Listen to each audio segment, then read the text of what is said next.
네, 어제 열린 여야 대표 회담에 대한 여야 정치권 평가를 좀 차례로 들어보겠습니다. 먼저 더불어민주당 당대표 총괄 특보단장입니다. 안규백 의원과 말씀 나누겠습니다. 의원님 어서 오십시오. 네, 교수님 반갑습니다. 아이고 고맙습니다. 네, 지역구가 동대문 갑이시군요. 그렇습니다. 예. 네, 경희대, 외대, 시립대, 네. 또 고대 건너편의 제기동을 네. 위치하고 있는 동대문 갑입니다. 그럼 경동시장도 들어갑니까? 그렇습니다. 요새 청량리역하고? 청량리역 다 들어갑니다. 요새 아주 뜨거운 핫플스 지역이죠. 아 그렇군요. 예. 뭐 하실 일이 많겠습니다. 지역에서. 아주 역동적으로 삽소리도 많이 나고 있습니다. 아 이거 예. 예. 그런데 이번에 그 더불어민주당 이재명 당대표의 총괄 특보단장을 맡으셨습니다. 네, 이게 그렇습니다. 어떤 일을 하는 기구입니까? 네, 지금 일단 뭐 당 내적으로 이 어려운 시기에 특보단장을 맡게 돼서 아주 막중한 사명감을 느낍니다. 당 내적으로는 여러 가지 제 세력을 아우르면서 어떤 화합과 단합, 단계를 일궈내는 일을 해야겠고 네.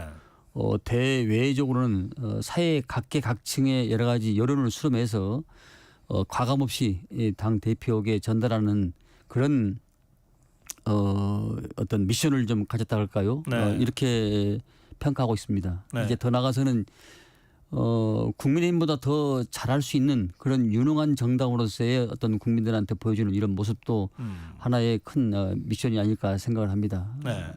이 특보단장이시면 이제 특보단이 있잖아요. 그렇습니다. 특보단이 대략 몇 명 정도로 구성되어 있습니까? 특보단은 보통 보면 이제 상위 정치, 중위 정치, 하위 정치로 이렇게 조직을 나눠 보면은 현역 의원들의 약 10여 명 정도, 또 지구당 원외위원장과 또 유력 인사들, 네. 그다음에 이제 지역의 이제 조직의 미션들, 네. 하부 조직 미션들 이렇게 하는데 아직은 구체적으로 하부 조직까지는 생각을 않고 있고요. 네. 뭐 이를테면 언론, 뭐 법률, 네. 뭐 노동 이런 정도로 좀 구성을 해야 되지 않을까 이 미끄럼을 그렇게 생각하고 있습니다. 예.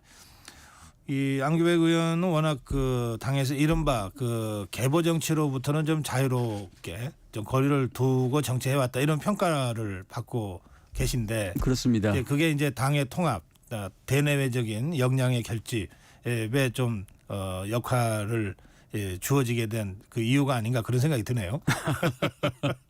저도 교수님을 예전에 2018년도 그 어간은 상당히 제가 좋아했었습니다. 그러셨습니까? 예. 고맙습니다.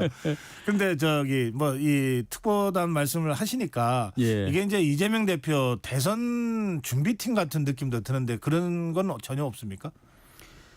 정치하는 집단에서 미래를 준비하지 않는다는 것은 유선일 수가 있죠. 네. 정치하는 집단에서 정치는 가능성의 예술이기 때문에 항상 모든 것은 미리 만반의 준비를 하고 있어야지 네. 양재기로 물을 준비하냐 큰 드럼통으로 물을 준비하냐에 따라서 받는 사람들의 양과 이치가 다를 게 아니겠습니까? 네. 언제 어떤 상황이 오더라도 준비할 수 있는 그런 자세는 돼 있는 것이 미래를 살아가는 사람들로서의 또 정치하는 사람들로서의 자세라고 생각을 합니다. 알겠습니다. 네. 어제 열린 여야 대표 회담이요. 어떻게 네. 평가하시는지요? 여야 대표 회담은 저는 11년 만에 이루어졌지 않았습니까? 네. 그래서 저는 일단 만나는 그 자체가 상당히 유의미하다. 그래서 저는 10점 만점에 8점 정도는 주고 싶습니다.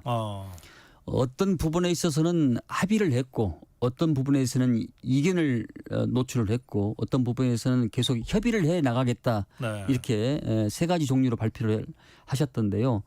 일단 만나는 자체가 상당히 유의미하고 만나면서 이제 그것을 하나씩 좁혀 나가는데 첫 술에 배부를 수가 없지 않습니까? 네. 그래서 저는 만나는 자체의 의미를 두고 여러 가지 다양한 평가를 하고 싶습니다. 네. 세 가지로 이제 말씀을 나눠서 하셨으니까 우선 예. 합의된 것은 어떤 것들이고 그게 어떤 의미가 있는지 설명 좀 해 주시겠어요? 합의된 것은 양당의 민생 공약을 합의를 했더라고요. 네. 그리고 금투세와 관련 주식 네. 이런 시장의 여러 가지 문제에 대해서는 계속 협의하기로 했고 네. 또 한동훈 대표 입장에서는 껄끄러운 해병대 순직 사건에 대해서는 뭐 전혀 아젠다 의제로 올라오지는 않았습니다만은 예. 아마 물밑에서는 좀 대화를 좀 나누지 않았나. 그것은 아마 계속 협의를 아마 해야 될 걸로 생각하고 있습니다. 예. 이렇게 해서 합의와 협의와 이견이 노출된 것이 다양하게 있었는데 네. 저는 전쟁 중에 적도 만나서 대화를 하는데 일국의 국회의원들이 만나서 당 대표들이 만나서 계속 이 의견을 좁혀가고 하면은 어느 정도의 어떤 만족할 만한 수준은 아니지만은 흡족할 만한 수준은 나오지 않을까 생각합니다. 예. 이 여야 당대표 회담에 대해서 당내 더불어민주당 일각이겠습니다만 이 뭐 이른바 윤석열 아바타를 상대로 대화를 하는 게 한계가 있지 않냐 이런 지적도 있는 것 같습니다. 또 그런가 하면 조국혁신당의 논평은 맹탕 회담이었다 이런 좀 비판적인 논평도 나오고 하더라고요. 그런 비판적인 지적에 대해서는 특보단장님 어떻게 생각하십니까? 저는 보는 시각에 따라서 연말 손초 사학가들이 조선 이성계를 놓고 삼문난적이다 역성혁명이라고 해석할 수 있듯이 예. 우리가 오랜만에 만난 양당 여야 대표가 정말 그 어느 시기보다도 지난하고 어려운 시기 아니겠습니까? 여러 가지 대외적으로나 미중 간의 갈등, 남북 간의 여러 가지 지금 뭐 대화도 단절된 이런 상황에서 일단은 만나는 그 자체의 의미를 두고 네. 거기서 어떤 것을 모색해 나가는 이런 과정이 정치의 하나의 살아있는 모습이지 처음 만나서 그걸 100% 80% 합의를 했으면 얼마나 좋겠습니까? 이미 그렇게 합의할 정도면은 진작 만나서 대화를 했지 않겠습니까? 네. 근데 저는 그 만나는 그 자체의 의미가 있고 이제부터 시작해서 이것이 뭐 정기적이든 비정기적이든 이것을 하나씩 문제를 풀어나가는 그런 진심을 담은 자세가 중요하다고 생각합니다. 네. 대화 말씀하십시오. 첫술에 배부를 수 없고 처음 만났는데 찬물을 끼얹어서는 안 되고 계속 이것을 인큐베이터 해서 부스터를 해가지고 더욱더 이것이 대화가 활성화돼서 여야 문제가 또 난맥상에 얽힌 국정의 문제가 좀 해결해 나가는 이런 자세를 견지해야 된다고 생각합니다. 그 이재명 대표나 한동훈 대표가 다 이번 이 회담의 중요성을 인식하고 있고 또 상당히 준비를 한 것으로 그렇게 보도가 됐던데 대화 상대인 한동훈 대표에 대해서는 의원님은 어떻게 평가하셨습니까? 한동훈 대표에 대해서는 사실 지금 제가 한동훈 대표의 마음을 알겠습니까마는 5번에 걸쳐서 이른바 윤한 갈등이 지금 계속 반복돼 있고 또 원내에서는 좌파가 작은 이른바 친한이 극소수인 제한된 상황에서 상당히 운신의 폭이 저는 좁으리라고 생각합니다. 좁으리라고 생각하지만은 본인도 말씀했듯이 63%의 지지를 받고 당선된 대표이기 때문에 역사 앞에 당당히 저는 나가야 된다고 생각하고 있습니다. 그래야 국민적 지지와 사랑을 받는 것이지 여기서 협소하고 협력한 마음을 가져서는 안 된다. 이런 평가를 하고요. 네.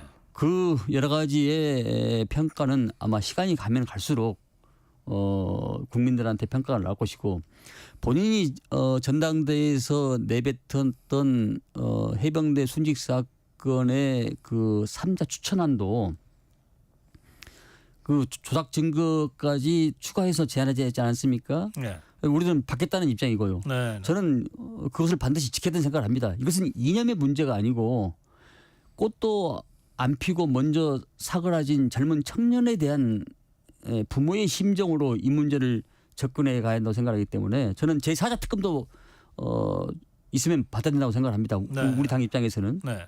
그래서 아마 한동훈 대표도 국민적 신뢰와 사랑을 받기 위해서는 본인이 내뱉은 말씀에 대해서는 또 실천적 공약에 대해서는 저는 바로 당 내에서 발의를 해야 되고 그걸 말로써 실천으로서 옮겨야 된다 이렇게 생각합니다. 네. 말씀하신 그 제3자 특검 아니요. 네. 그것은 기존의 더불어민주당이 두 차례 추진했던 이 특검하고는 그렇습니다. 내용이 다르잖아요. 그렇습니다. 그런데 더불어민주당에서 제3자 추천 특검안을 아예 발의하겠다. 지금 그런 입장으로 보도가 되던데요. 지금 이제 한동훈 대표께서 주저주저 하고 있으니까 네. 그러면 우리가 발의할 테니까 당신도 같이 동의를 해라. 네. 이런 메시지가 아니겠습니까? 이제 협의를 좀 더 해봐야 어떤 진척이 나올 수 있을지는 모르겠습니다만은 네. 저는 본인이 내뱉은 말이기 때문에 국민적 신뢰를 받기 위해서는 반드시 실천해야 된다 이렇게 생각을 합니다. 네. 그럼 지금 이게 지금 이 우리 순직 해병 부모가 일주기 전에 이거 문제를 해결해 주라. 그래서 편지까지 쓰면서 호소하지 않았습니까? 부모 입장에서는 단장지혜라고 이 그 창자가 끊어지는 고통과 부모를 아마 느꼈을 것 같은데 부모의 유가족의 입장에서 그리고 언제 어느 시대에 병사의 순직으로 인해 가지고 이렇게 대통령까지 이름이 들먹이고 정권이 이야기가 나오고 이런 적이 한 번도 없습니다. 이런 부분에 대해서는 정치하는 사람을 떠나서 사회에 살아가는 선배와 어른으로서는 저는 분명히 역할을 해야 된다 이렇게 생각합니다. 그 어제 이제 여야 대표 회담에서 이제 이재명 대표가 그렇게 그 제안을 이제 역제안을 한 셈이죠. 예. 그런데 알려지기로는 예. 처음에 그 한동훈 대표가 전당대회 출마 회견에서 제3자 특검안을 이제 공약처럼 발표했을 때 이재명 대표가 당시에는 반대였던 것 같거든요. 기존의 더불어민주당 당론하고 다르니까. 네. 근데 말하자면 입장을 바꾼 것 아닙니까? 네. 이재명 대표와 더불어민주당이 이렇게 입장을 바꾸게 된 이유는 뭔가요? 입장을 바꾸다기보다는 좀 더 포용적으로 역지사지 입장에서 네. 역지 사정에서 이 문제를 해결하고 가야 되기 때문에 왜냐하면 대통령은 계속 제2해무는 거부권 행사하시고 그 대통령 거부권 행사의 벽을 넘을 수는 없지 않습니까? 그래서 고육지책으로 그러면은 추가 제한안까지 우리가 받자 네. 이렇게까지 말씀하시는 걸로 저는 이해를 하고 있습니다. 저는 거기에 예. 더 나가서 네. 사자 추천 아니라고 저는 받아서 이 문제를 빨리 매듭을 지어야 됩니다. 네. 더불어민주당이 한동훈 대표가 이야기해온 제3자 추천안 또 이를테면 공작 의혹까지 예. 포함해서 예, 그렇습니다. 다 하자라고 법안을 이제 제출을 하면 예. 한동훈 대표가 받을까요? 어떻게 예상하세요? 한동훈 대표께서 미래를 꿈꾸는 정치인이라면은 저는 어떤 난관을 극복하라도 역사 앞에 당당히 서야 된다고 생각합니다. 그래야 그 이름이 한동훈이라고 생각합니다. 알겠습니다. 네. 그 지금 의원님 국방위 계속 그렇습니다. 하고 계시죠? 예. 네, 국방위원장을 하셨고 그리고 또 계속 국방위를 하고 계시는데 오늘 김영현 국방장관 후보자 청문회가 있죠. 그렇습니다. 지금 요 해병대원 특검법과 관련해서도 이게 정치 공세다. 그리고 경호처와 해병대원 특검이 무슨 관계가 있냐 이런 입장을 지금 갖고 있어요. 어떻게 생각하십니까? 비교적 제가 김영은 후보자를 잘 아는 사람입니다. 네. 잘 아는 사람인데 왜 지혜로운 분이 그런 말씀을 하셨을까라는 것을 잘 이해가 안 가는데요. 지금 이미 밝혀진 대로 800의 7070이 이 경호처 전화번호로 KT로부터 확인돼서 나오지 않았습니까? 그러면 누가 어떤 지시로 그것을 전화를 했냐? 이것은 명확한 거 아니겠습니까? 이미 답은 저는 90% 이상, 90% 이상 나와 있다고 생각을 합니다. 그에 근거를 해서 예. 아마 본인이 후보자 본인이 가타 부타 여러 가지 역할과 기능 또 안보 책임자로서의 경호 책임자입니다만은 어쨌든 이 정부의 안보 국방 정책을 기본의 틀거리를 짜신 분이기 때문에 네. 그 중요한 위치에 있는 분이기 때문에 이에 대한 답변이 있을 거라고 생각하고 있습니다. 예. 지금 그 후보 사퇴를 더불어민주당에서 주장하고 있는 것 같은데요. 지금 말씀하신 그 부분 말고 또 김영현 후보자가 부적격이다라고 말씀하시는 이유가 또 다른 게 혹시 있습니까? 이제 우리 당 입장에서는 대통령 청와대에서 용산으로 이전한 거 네. 그리고 여러 가지 군의 그 충암고 정보 라인을 뭡니까 자기 세력으로 다 이렇게 선정해 놓은 거 뭐 여러 가지 그런 또 정의당 강성희 의원의 그 입틀막 사건, 네. 과잉 경호 사건 뭐 이런 저런 것을 이유를 들어서 아마 당에서 그렇게 논평을 낸 것 같습니다. 네. 아마 그런 전반적인 걸 가지고 오늘 정책 능력과 역량에 대해서 심도 있게 아마 질의가 있을 걸로 네. 예상이 됩니다.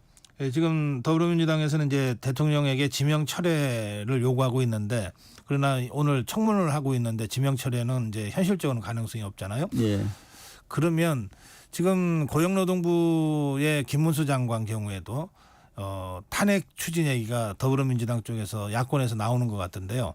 그러면 김영현 후보자도 오늘 청문을 거쳐서 대통령이 임명 절차를 밟으면 또 탄핵 얘기가 혹시 제기가 될 가능성이 있습니까? 국방장관은 여느 장관하고의 그 내용과 질이 다릅니다.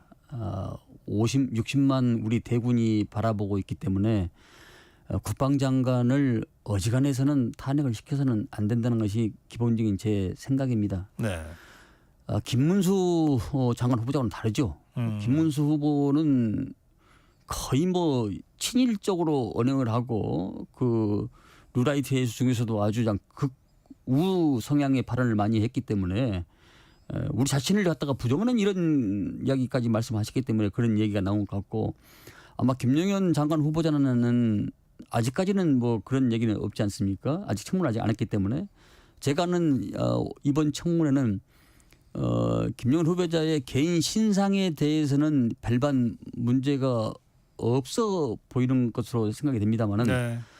일반 정책과 역량 면에서는 어느 정도 있는가 수방사령관, 작전본부장 또 연해 군의 17사단장 여러 군의 요직을 거치면서 본인의 역량을 보여주는 바는 있습니다만은 이제 시간이 많이 흘렀기 때문에 네. 국가적 어려운 난제가 얽혀 있는 네. 이런 미중 간과 또 북한 간의 여러 가지 그 단절된 이런 상황 또 9.19 군사 합의의 효력 정지를 시킨 이런 부분들에 대해서 본인의 생각과 질의가 있는 다음에 그건 뭐 추후에 예. 판단해야 될까 하니까 생각합니다. 의원님 말씀을 들으면 오늘 인사청문회는 아주 뜨거운 정책 청문회처럼 진행될 것 같다는 생각을 하게 되는데 그렇게 좀 진행이 됐으면 좋겠어요. 신상에 대해서는 뭐 그분이 걸어온 길을 보니까 크게 무슨 흠결을 잡을 때가 그렇게 많지는 않을 것 같더라고요. 보니까요. 그래서 오늘 뭐 해봐야 알겠습니다만은 네. 아마 정책적으로 질의가 많이 이루어지지 않을까. 네. 정책 역량 쪽으로 이루어지지 않을까 이렇게 생각을 합니다. 알겠습니다. 네. 그 어제 이재명 대표가 한동훈 대표와의 회담 모두 발언에서 계엄 발언을 했거든요. 계엄을 준비하는 의혹이 있다. 그런 이야기가 있다고 이제 전언하는 형식으로 얘기를 했는데 예. 대통령실에서는 즉각 강력한 반발 입장을 냈습니다. 반박 입장을 냈는데 그건 어떻게 보십니까? 대통령실에서 만약에 그 즉각 반박을 낼 일이 저는 아니라고 생각합니다. 왜냐하면은 전혀 그런 기미와 그런 준동이 없으면은 반박할 필요도 없는 것이죠. 제가 보기에는 지난 17년도에 그 촛불혁명 때 어쨌든 만약에 헌재에서 이게 기각이 되면은 계엄을 선포한다는 이런 문건이 나와서 여러 가지 논란이 되지 않았습니까? 아, 계엄 문건이요? 왜 네. 나와서 문건이 돼 있기 때문에 네. 민주국가에서는 있어서는 안 되는 일이죠. 그런데 지금 김영현 장관 후보자의 충암고 선후배가 대통령의 1년 선배이고 또 방첩사 예전에 말하는 네. 기무사와 그다음에 37 각군에 있는 정보부대 이 라인업들이 충암고 선후배들로 다 이렇게 짜여져 있기 때문에 지금 현행 우리 법으로는 합동참모본부와 방첩사가 실행과 기획할 수 있는 계엄을 실행과 기획할 수 있는 유일한 기관입니다. 그러니까 오빅이라고 할 수가 없는 거죠, 이게요. 네. 그 라인으로 짜져 있기 때문에 이게 옛날에 저 보안사 사령관이 전두환이었는데 전두환이 보안사령관 했지 않았습니까? 계엄사령관 했지 않았습니까? 네. 그것이 바로 방첩사로 기무사, 기무사, 방첩사로 이어지는 겁니다, 이게요. 그래서 그런 합리적 의심을 하고 있기 때문에 이런 행태를 하면 안 된다. 이런 아마 예방 차원에서 말씀을 하지 않았나 이렇게 생각합니다. 알겠습니다. 전혀 근거 없는 얘기는 아니고 왜냐하면 그렇게 지금 흘러가고 있기 때문에 왜냐하면 정보라인이 그걸 할 수밖에 없거든요. 군에서 정보라인이. 알겠습니다. 네. 예. 이 시간이 다 됐지만 꼭 질문해야 될 게 하나 남아가지고요. 예. 짧게 답변 부탁드립니다. 그 문재인 대통령이 피의자로 적시된 검찰 수사에 대해서 강력한 반발이 더불어민주당 안에서 있는데 그 문제는 어떻게 보십니까? 그것은 전직 대통령에 대한 애호도 아니고 문재인 대통령이 그렇게 입법을 할 수 있는 그런 분도 못 됩니다. 저는 너무 과하고 지나치다. 항상 언제까지나 정권에 대한 보복과 수사가 이루어지면 대한민국이 불행해집니다. 저는 있어서는 안 된다고 생각합니다. 예, 오늘 말씀 여기까지 드려야 되겠네요. 네. 말씀 잘 들었습니다. 고맙습니다. 네. 더불어민주당 안규백 의원이었습니다.